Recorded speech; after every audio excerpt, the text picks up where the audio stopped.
polytechnic ọ̀fà tó jẹ́ federal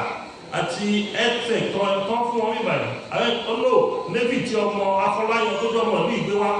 bí ìlú ìṣe tóbi tó nǹkan méjì tó jẹ́ federal president yẹn bó ṣe tóbi tó abájẹ́ máa wọ population ọ̀fà afẹ́ wọ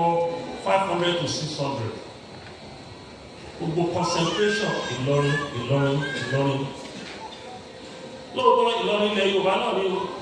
lóòótọ́ àwọn Fúlàní ló ń jọba ń bẹ̀ o ṣùgbọ́n ilẹ̀ Yorùbá ló pọ̀ ní bẹ̀. a sọ pé kí development wá wà mọ́ tó máa ń dá kó pín kárí náà bá pín kárí rí pé ìyà ń jẹ àwọn kan máa gbádùn nígbà táwọn statistics àwọn tó kó èrò wá sí bíbá yìí jù sí nítorí owó mọ́tò àwọn tó wá láti Ìlọrin ni wọ́n rí owó gba mọ́tò jù wá àwọn tó wà ní ìgbóhùn náà bíbá yìí gan owó mọ́tò ni ó wọn ò rówó ṣáka mọ́tò bó ṣe yẹ kó kó èrò wá wọn ò pé lágbára Ọlọ́run ìwọ̀n bá yàtọ̀ láìpẹ́ láì dènà kí la wá ṣe nígbà yìí àwa discuss lórí ètò ààbò yẹn gan afẹ́ ọ̀rọ̀ gọ́ọ̀mẹ̀ntì lọ́wọ́ ni àwa sì bá láti wá sọ̀rọ̀ kan tó tako gọ́ọ̀mẹ̀ntì nǹkan tó afẹ́ wá sọ̀rọ̀ lé lórí ni pé báwo ni gọ́ọ̀mẹ̀ntì ṣe máa ràn wá lọ́wọ́ báwo làwa náà ṣe máa ràn gọ́ọ̀mẹ̀ntì lọ́wọ́ nítorí pé ìrọ̀rùn igi tó máa ń sọ ọ̀rọ̀ ààbò tí ò bá sí proper security á la ẹ̀mí lọ gbogbo dúkìá tẹ̀ ọ̀nà ilé ayé ẹ̀ tí ààbò bá sí ó lè gbà lọ́jọ́ kan nínú ẹ̀ ẹni tó yẹ kó ń bọ́ àwọn èèyàn á wá di òtòṣì ilé ayé ẹ̀ tí ààbò bá péye àwọn investors tó yẹ kó oníṣòwò wọn ni wá invest ara wọn náà nìyẹn èwo ló wà kárí tó lọ yẹn láti ọ̀wọ́ ẹ̀yà pé wọlé ẹ fún mi ní security mẹ́ta kó mark àwọn ẹnu ọ̀nà yìí 3 should mark the road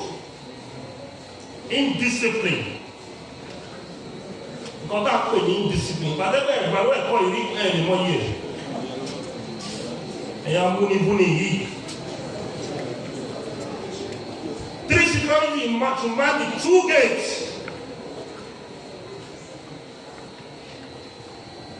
ọmọ tí ò bá gbẹ̀kọ́ dá mi lójú pé ó máa jẹ̀yà ni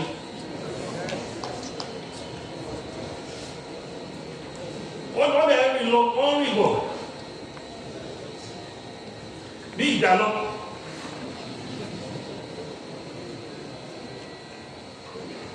so ọ̀rọ̀ security tí a pè ní Oòduà Dependable security team ìyẹn kókó ìbábẹ́sọ̀ yìí tá a kàn fi attach lé lórí ni pé leadership retreat bẹ́ẹ̀ ni bá fẹ́ combine papọ̀ nínú àpéjọ yìí tàbí tá à ń ṣe léyìn ní Èkó ara wọn ọ̀pọ̀lọpọ̀ àwọn rẹ̀ tó bá jẹ́ta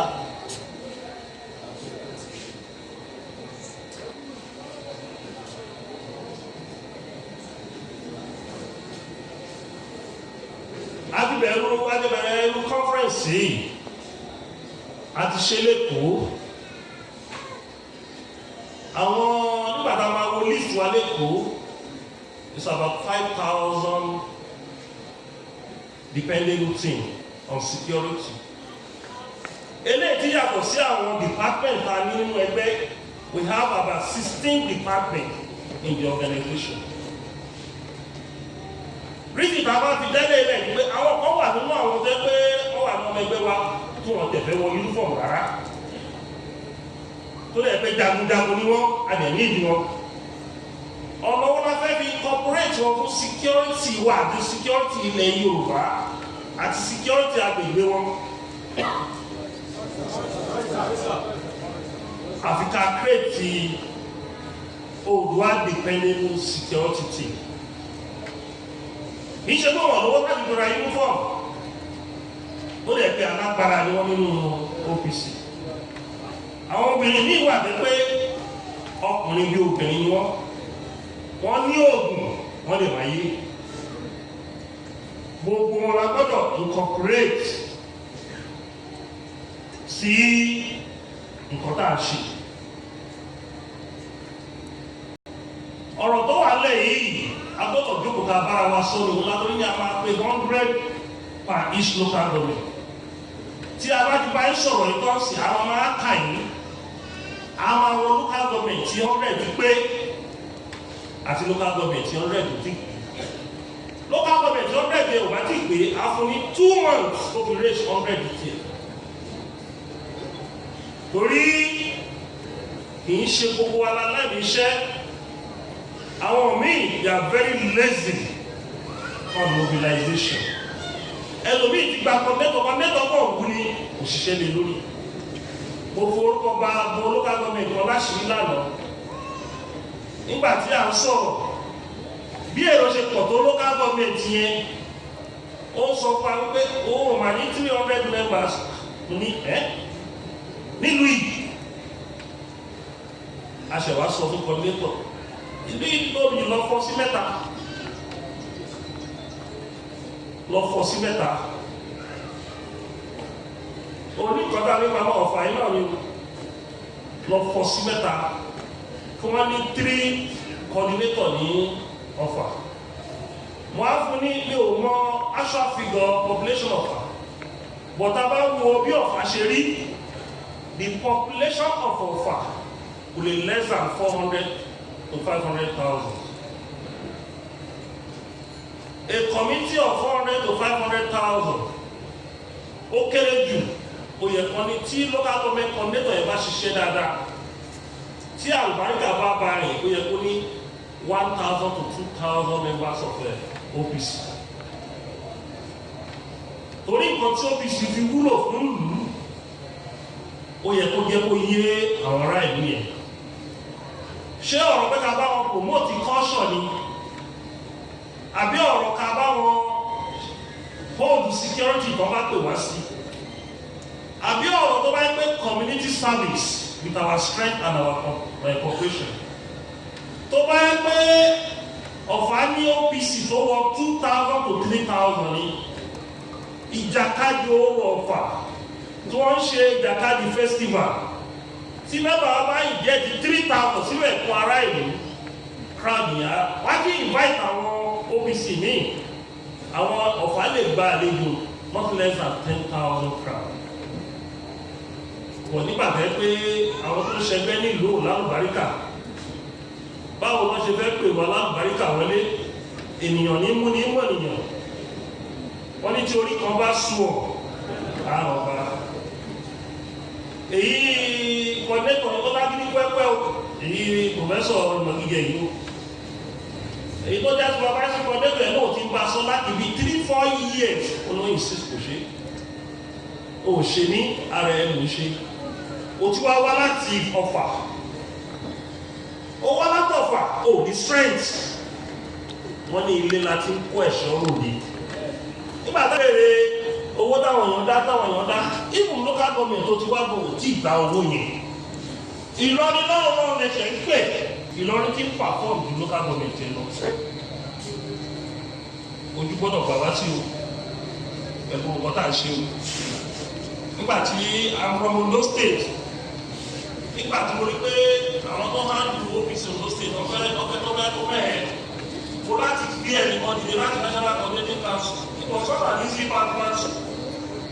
Nígbà tí coordinator yẹn rẹ̀ tó yẹ máa ń rí oníwà mú kan méjèèjì.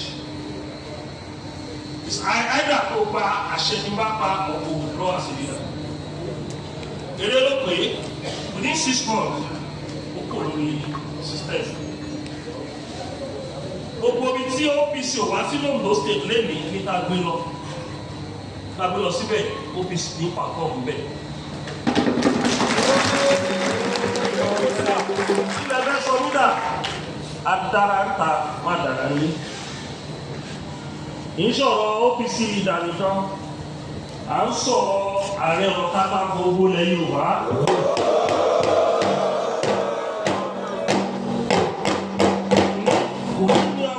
Kò ní lọ́mọ ogun ní stéètì ẹ̀,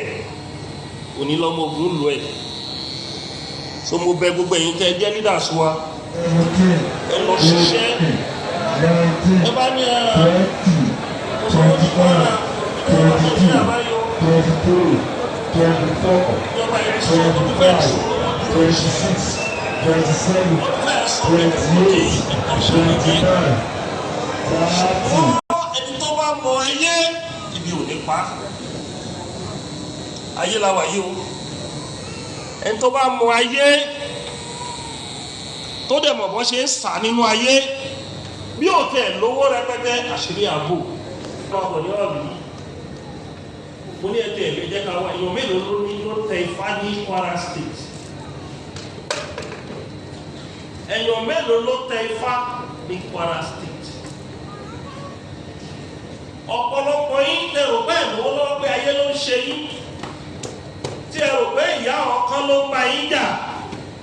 Àìtẹ̀fá yín ò jẹ́ kẹ́ ẹ mọ èèwọ̀ tí ẹlẹ́dàá yín ò fẹ́. Èèwọ̀ tí ẹlẹ́dàá yín ò fẹ́ lọ́pọ̀lọpọ̀ ń jẹ ojú ọwọ́ gbẹ fọ́nrán. Tó bá wáṣẹ́ gidi kò ní ríṣẹ́ gidi nípa pé ẹlẹ́dàá ń jẹ ìwọ̀. Tó bá lè tẹ Ifá ìfọ́sí kan máa kọ́kà fún ẹ gbogbo kan tí ẹlẹ́dàá ò fẹ́. Ó ń ṣe náà ìyín bá wà tẹ́fá gbogbo kan láì ní àṣẹ òun ẹ̀mí kọ̀. Gbogbo kan lé kókó bá ṣe ó dáa máa kàn bá ṣe bá ṣe ó dáa ó lè wà lórí. Wọ́n fọ́ ṣé gbàgbé ayé OPC bá ṣe gbogbo ẹ̀ ń lé gbàgbé àti Gani ẹ̀dá. Gbogbo ẹ̀fọ́ náà ṣe lọ́wọ́ èyí tí ò dáa mọ́kàn ń dà ní wa lórí. Bí mo ṣe ń yọ ológun kan mo ṣe ń bọ ológun kan. Coordinator wa yóò ṣe wà ní síyìn fún sẹ̀rọ̀ wá sọ fún mi pé ní Ogun State ó ní ọ̀gá wọ́n ní tẹ bá fẹ́ ṣe àṣeyọrí nínú ẹgbẹ́ yìí ẹ bá fẹ́ lead wa dáadáa ẹ wá tẹ fún ilé ìwò ló ti ń jẹ Ifá ìwò ló ń jẹ ká tẹ fá Ifá títẹ̀ bíi báwo àbíká ti ṣoògùn ogun gbọ́ ká ṣe hẹ́yà ẹ̀rù bá wọ́n.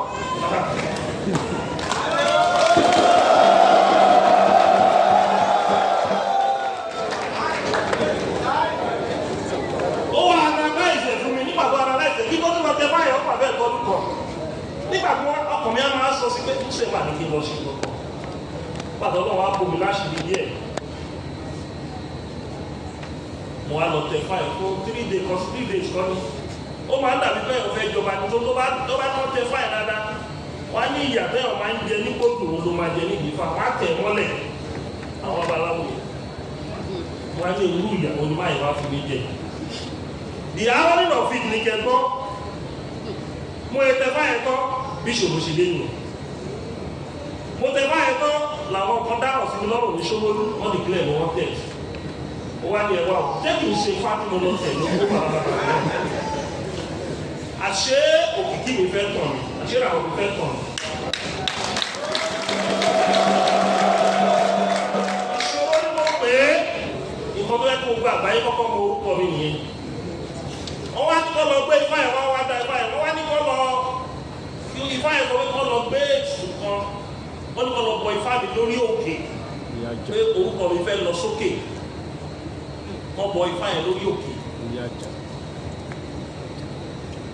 nígbà tó ń bọ Ifá yẹn iṣu yẹn ṣẹlẹ̀ gbá ọdún àárò ológun àárò ráyé ẹ o fún 20 months gbogbo wọn sáká bí àdóyá abájọ alẹ́gbọ̀nsì ní gbàmọ́ in the scene of the crime ọlọ́run fọ̀rọ̀ kẹ́ bàbá yẹn Justice Adéwálé Thompson náà lè jọ Gani well surrender yourself ọkọ̀ ṣe drive àwọn náà orúkọ ẹ̀yìn gbé mi nìyẹn mo ṣe wọ trial yẹn after 3 months mo get temporary freedom orúkọ yẹn òkìlò tí wàá polówó orúkọ mi fún gbogbo àgbáyé pátá àwọn tí ò mọ Gani Adams and I was just 29 to 30 years nígbà yẹn àwọn ẹgbẹ́ wọn pariwo mi ní ó wá fún mi ní oríṣiríṣi orúkọ bí òkìkí ṣe kàn yẹn òkìkí ẹ̀ kàn fún òun fẹ́ bà orúkọ yẹn jẹ́ ni ṣùgbọ́n bó ṣe wá polówó àwọn èèyàn àwọn tẹ̀fẹ́ ọmọ yẹn gan àwọn èèyàn wá ní fẹ́ẹ̀sì ẹnì kan bá gbọ́ tó bá ti lórúkọ Gani Adams lébà ọwọ́ kan ló máa rà so by the time tí máa wí kéèsì yẹn orúkọ yẹn ti wà ní mindset àwọn èèyàn.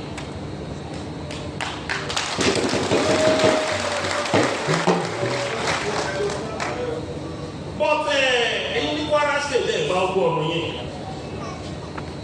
nǹkan tó fẹ́ ṣe yìí a ní ìgbìmọ̀ ọ̀sọ̀ọ̀sì mo mọ̀ pé tọkọta ní kí professor ṣe àti ìwé tí kì ní ọ̀rọ̀ ẹ̀yìn máa fi bu lẹ́yìn ọmọ Kwara ẹ̀yìn máa fi bu lẹ́yìn lọ́kàn pẹ̀ ọ̀jẹ̀ ẹ̀rọ pàjẹ́ yẹn kò fi dẹ̀ ẹ̀rọ lẹ́rọ pàjẹ́ yẹn nígbà bá sọ bíbà yìí tó máa ti mọ̀ tí ó tó ní fẹ́ dà ẹ̀jẹ̀ kò fẹ́ kó tẹ̀ ń ṣe tó kọ́ni náà tá a mú sí àwọn kan wò wá lọ́wọ́ bá ṣe kóra wá jọ tá à ń bára wa sọ ìdí ni wọ́n ń bàjẹ́ àwọn inú wọn ti àwọn tó fẹ́ Yorùbá ni wọ́n tó mú yà sí ọ̀tá yóò gun wọn nínú ṣe ṣùgbọ́n báwo ló ṣe máa bìbí ààrẹ tó máa fi ní àṣeyọrí tó máa fi ní àṣeyege o gbọ́dọ̀ tọ́ báwọn àgbà ṣe ń tọ́ tẹ́lẹ̀tẹ́lẹ̀ kẹ́ẹ́ tó dé ìgbà ẹ̀jẹ̀ ti dáhùn lọ́wọ́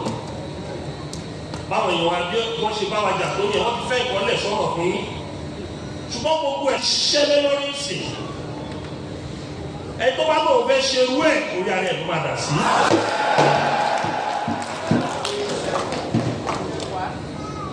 ẹ ò pé tọmọdé bá kọ́ bẹ̀rẹ̀ nǹkan ọ̀gá ló gbọ́ mọ́ agídí làwọn ọmọdé kọ́kọ́ máa ń lò tó bá bẹ̀rẹ̀ nǹkan ṣùgbọ́n tó bá ti ń dàgbà àwọn àgbáyé àwọn àmọ́wọ́ ọ̀tún yàtọ̀ sí òsì ìyẹn la fi bá ẹgbẹ́ ìdèbí ta dé yìí ó ló ti wá fún wa ní ìmọ̀tọ́nà fún wa àti bá ṣe tó òun ló jẹ́ ká tí wọ́n lọ dá ẹgbẹ́ kan sílẹ̀ nílùú òyìnbó ṣùgbọ́n bàbá wa àti ìfọ́nàfọ́ kẹrẹ Dr. Fẹ́mi Fáṣeun nígbà tá à ń bára wa jà wọ́n lọ́wọ́ ẹgbẹ́ jẹ́ gbàgbà lọ́wọ́ Fáṣeun àtẹni tí ò mọ̀ kàn ó kàn sọ̀rọ̀ tó wọ́n ti Fáṣeun lọ́wọ́ ẹgbẹ́ gbàtọ́wọ́ wa fẹ́ fi yé wọn wípé orí ẹgbẹ́ tẹ́ ọmọdé ìtẹ́gbẹ́jọ ló bá wá sáyé ọlọ́run wá tí wà lọ da ẹgbẹ́ ní ilẹ̀ sí lóyìnbó tẹ́nìkan ò tẹ̀ bá mi fọwọ́ sí nígbà tó máa dálẹ̀ ẹgbẹ́ yẹn ti wà ní 96 country mo ṣe ń bá yín sọ̀rọ̀ yìí. lọ́kọ̀ máa ń jẹ́ tọ́lọ́run by Saturday tó ń bọ̀ ní ọjọ́ mẹ́sàn-án a máa wà ní Sao Paulo ní Brazil la máa ṣe summit ẹgbẹ́ yìí. ó yẹ ẹ̀jẹ̀ láti France ní Paris àti ṣe ti Senegal ní Dakar ọdún yìí náà ni o by Sunday ní Tokyo ní Japan wọ́n máa ṣe Ògùnwádé festival tó yẹ pé ẹgbẹ́ yìí náà ni o ọ̀dẹ́tọ̀ wà ní Japan ti ń pè mí látàárọ̀ ọ̀pọ̀ta àwọn méjì tó kò ṣe kò jẹ́ kí lè wá sọ̀rọ̀ lọ́dọ́ bá mi sọ pé wọ́n ti set débi pé wọ́n ti plan screen sí inú hall yẹn èmi ò lè lọ torí àwọn ọmọ tó kò ṣe bí mo láti lọ secretary wa Prince Sumonu láàrin Sumonu ní UK ó tó wà ní airport báyìí ó lọ sí Tokyo báyìí ó ló lọ represent speech tí mo máa kà àti sẹ́yìn tó máa kà bẹ́ẹ̀ ṣùgbọ́n wọ́n ní kọ́tẹ̀ jẹ́ pé mo rọ́yọ̀ wá mo gbọ́dọ̀ wà live pẹ̀lú wọn tọ́dẹ̀ wọ́n máa gbé screen yẹn síbẹ̀ yẹn tí màá bá wọn sọ̀rọ̀ fún kọ́tẹ̀ jẹ́ ṣèlú mẹ́wàá kí n wà wọ́n bí ẹ̀dúrà ìgbé mo bá wọn ṣe ìbálẹ̀ wà ibi tí ọkọ̀.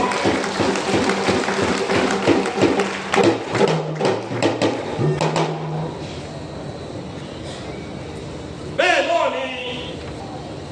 àìmọye ẹgbẹ́ different country wọ́n ti wà ní Japan àbáyé tí ọlọ́ṣẹ́ òkúdé ọlọ́ọ̀fẹ́ dàrú tàbí ọ̀pẹ́ni tó lọ́ọ̀fẹ́ dàrú yẹ máa parun ní ọdẹ́ ẹ̀mọ́ yára yóò ẹbá mọ́ yára yìí ẹ̀mọ̀ kó lórí ire ní bí ẹ̀ bá tí ìlówó àwọn ọmọ ìyá yín tó wà nílùú òyìnbó yẹn àìmọye ọmọ ẹgbẹ́ OPC tó ti ṣoríire tó wọn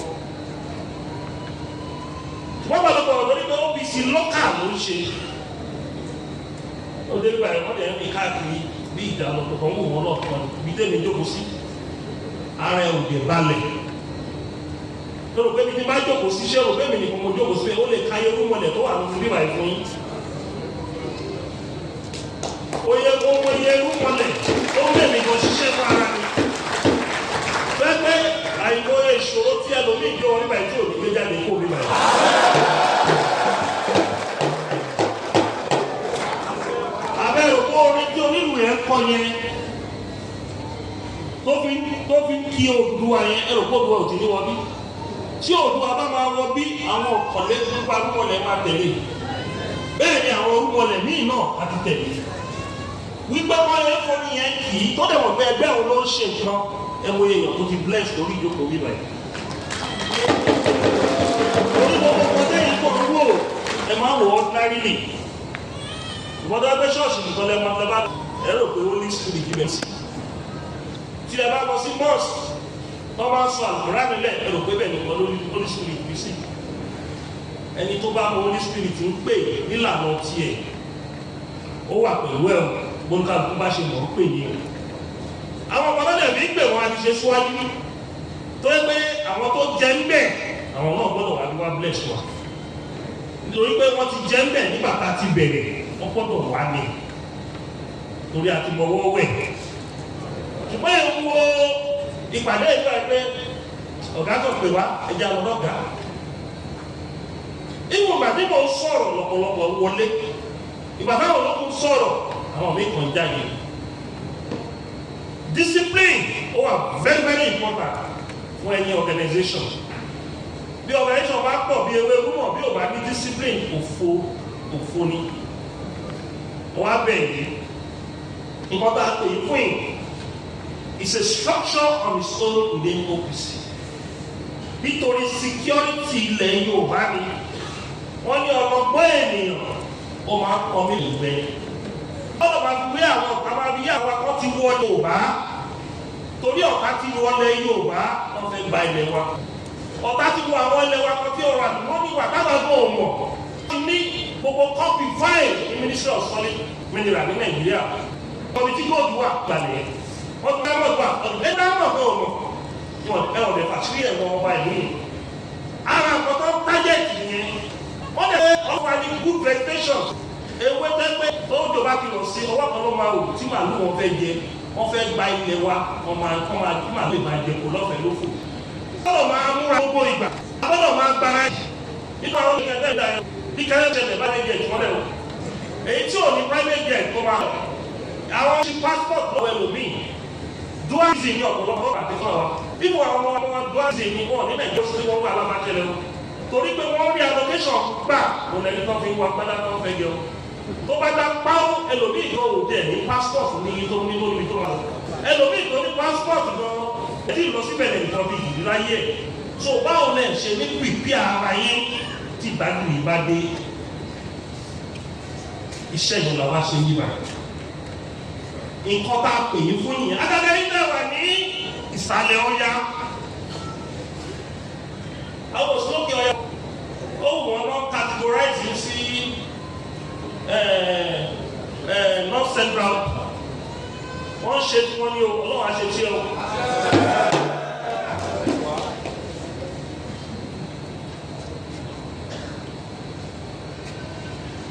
mi ò ní ṣùgbọ́n ẹ̀mí àwọn ẹ̀wọ̀n péjọ́ tó lọ sí lọ́nà kí ẹ̀mí à mi ò ní ṣùgbọ́n ẹ̀mí ọ̀fìn lọ́rí o Yorùbá jẹ́ ẹ̀mí àgbọn sọ́kọ́ ó dọ́dún Yorùbá tèmi lọ́lọ́ nígbà tí wọ́n bá kó mi pọ̀ ní Ọlọ́run àgbàgbára Yorùbá Ọ̀yọ́ ni ẹ̀mí à ń sọ Yorùbá Ọ̀yọ́ yẹn gan èmi gan ò lè sọ èmi tí mo jẹ́ Ààrẹ Ọ̀nàkakanfò lọ́yọ̀ọ́ mi ò ní ṣùgbọ́n ẹ̀mí à mi ò lè ní ṣùgbọ́n àwọn Fúlàní tó ìwà ń lọrọ ṣùgbọ́n ẹ̀yẹ tó kálukú live in peace and harmony ní ọ̀jẹ̀ má sí kí recognition náà wà fún Yorùbá ẹ̀mí ó sọ̀rọ̀ kan fún mi Ààrẹ ìjọba orí wọn ó dà wọn náà rẹ̀ mí àfọwọ́ wo ilé ẹ̀wá ní ìsìnkú mi wọ́n ní mọ́gàjí Ààrẹ tàwa náà ni mọ́gàjí Ààrẹ oyè Ààrẹ Ọ̀nàkakanfò Àfọ̀njá wà nìyí wọ́n ní Ààrẹ tàwa náà ní Ìlọrin ọwọ́ ni ó wá sọ gbólóhùn kan and praise the judge technically ló mọ̀rọ̀ yẹn ó ní ẹ̀yin lẹ invite wa wá o àtọ́gbà fẹ́ wá gbà lọ ní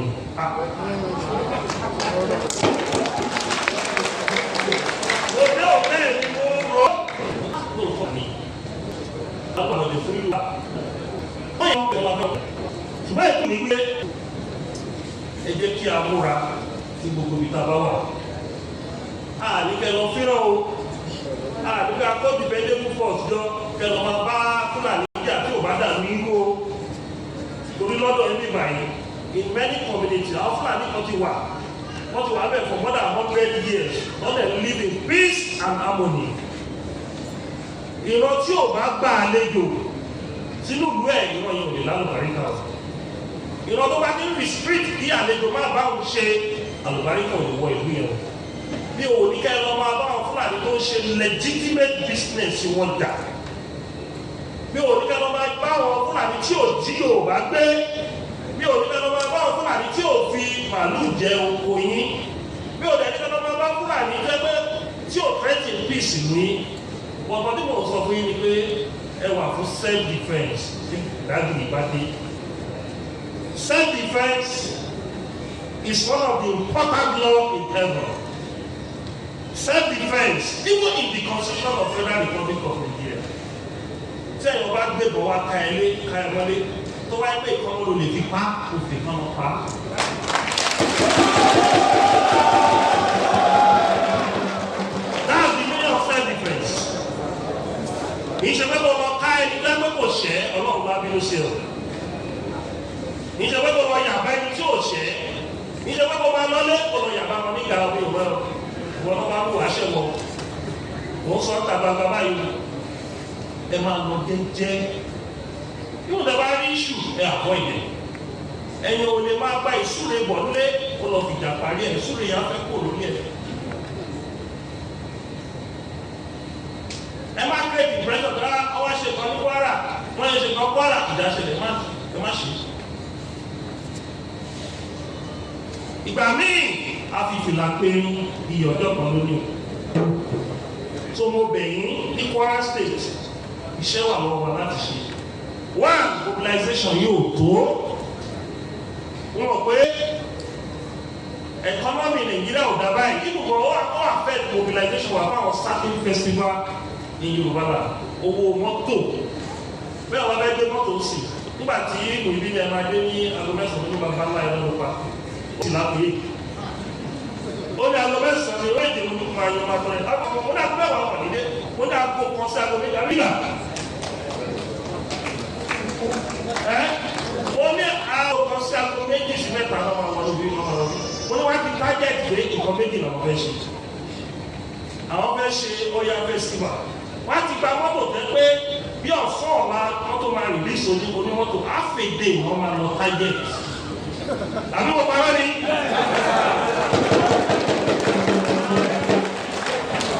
wọ́n ti tájẹ̀tì mọ́tò tó ti ṣiṣẹ́ ọ̀sán wọ́n wá gbé jáde wọ́n wá fi wọ́ọ̀kù another day lọ́la ọ̀dọ́ dákẹ́ dúró fún Ọya ọ̀dọ́ ẹ má sọ pé olùkọ́ ẹ ṣe Dependable force kẹ wá sá lọ léwu Ọya is more spiritual on his own